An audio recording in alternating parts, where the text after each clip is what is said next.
Welcome back to Watches Oliver Smith. We're recording in Scottsdale, Arizona. A beautiful day today.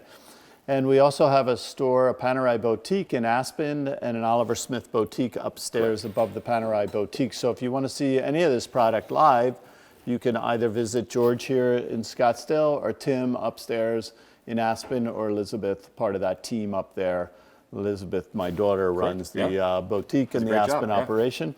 So today we're going to talk about the evolution of the chronograph. Correct, the evolution of the automatic chronograph, to be exact. But first we're going to talk about what we're wearing. Today I'm wearing a new watch for me, but it looks like it's been kind of crunchy. Faded a little bit, right? So it's a Breitling nav timer. I've always loved nav timers. I had one years and years ago. As a matter of fact, I had one for about 15 minutes because somebody didn't pick up the repair, like back in 1988, and it had been in my it had been in the box for like a year. And finally, I was like, you know something, I'm going to take it out and wear it. Not 15 minutes later, that person called and said, "Hey, I want to pick up my dad's nav timer. I think it's there." I'm like, "That's always the way it works." Lost that nav timer. That's a great piece, though. How about you? What do you got on today? So today I'm wearing the Patek Philippe 5153R.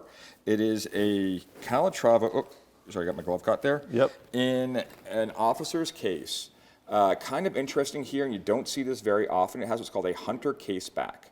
So the case back itself opens up to reveal the absolutely beautifully finished movement inside.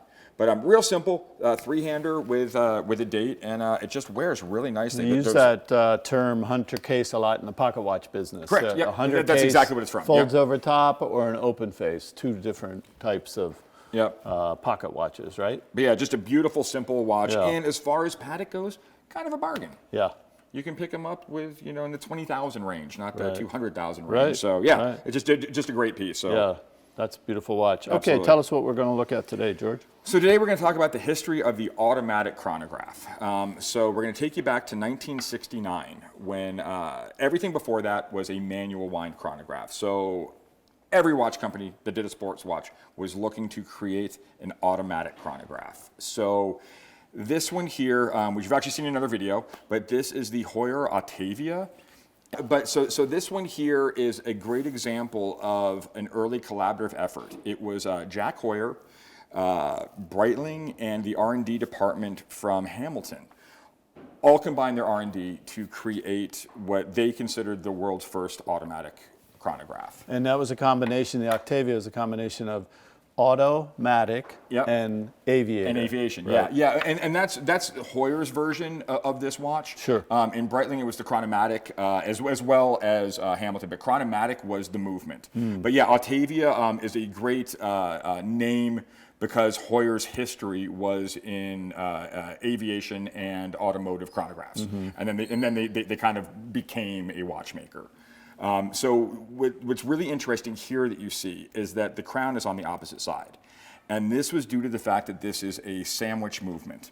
And what I mean by that is they took their standard timekeeping movement and they put a chronograph on top of it. So the automatic portion is actually in between those two movements. So it's got a micro rotor, and because of that, they actually had to put the winding crown on the opposite side. Oh, great. So it works great. But it is a simple solution to a complicated problem.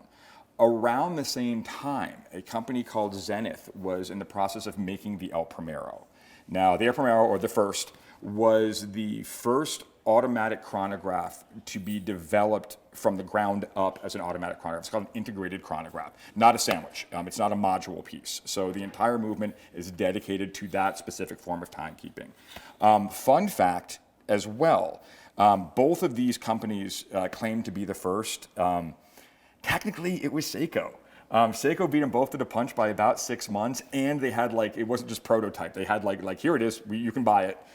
So they don't talk about that. So that's the controversy there. But as to whose is better, I'm gonna say the El Primero stood the test of time. What the El Primero did that the Chronomatic didn't was, one, integrated. Two, it was how it told the time, where most watches, the Chronomat included, this is going to get a little heady, beats at 28,800 vibrations per hour, or 4 hertz, or 8 beats a second. If I start this chrono, and you look all the way out at this very, very edge here, you'll see that the seconds hand is vibrating. And if you look very, very closely, that vibration is 8 beats a second. What Zenith did with the El Primero is they sped everything up. It vibrates or beats at 36,000 vibrations per hour or 5 hertz. And what that means to you is we look at time in 360 degrees. So 36,000 vibrations per hour gives us the ability to break it down to 10 beats per second. So you have tenths of a second accuracy. It's a more accurate watch. Fast forward, this specific version of the El Primero is the El Primero Striking tenths, and it is done in platinum. But what they did was instead of displaying the tenths of a second here, they did the tenths of a second here. So this watch actually shows you this seconds hand is going to go around once every 10 seconds, and then this register here will show you those running seconds. So use to 11 time seconds. a really close race. Correct. Yeah, correct. Yeah. Yeah. And this is what it's all about. It's timing smaller and smaller intervals. Yeah, trying to get more accurate. So Zenith has been doing this movement forever. They do this specific version, which is the best version so far. I mean, it really shows you those tenths of a second in a way year that's is incredibly. This is current. It is. Okay. Yeah, this specific one was a few years back, but they still do versions of this now. Gotcha. So just as a straight flex, Heuer broke all barriers with this one. This one is called the Mikrograph. They actually have 2 escapements in this watch. I don't know if you can see that there. One for timekeeping, one for the chronograph. Oh, yeah. So 36,000 vibrations per hour, 360,000 vibrations per hour. This watch actually, as a chronograph, will do hundredths of a second on the long hand. Check this out. It actually has a power reserve for the chrono. That's for the ADD client. Correct. And Heuer pushed it further and further. They have the micro girder, which is 3.6 million vibrations per hour and thousands of a second. You start that thing, it looks like it's going to take off. It's like a helicopter. So these are some of the coolest chronographs here at Oliver Smith. So if you turn something on like that and it's winding that quick, it does wind down the movement pretty quick, right? Correct. Hence 2 escapements on that. Okay. Two power reserves. You can see up here. This actually it has.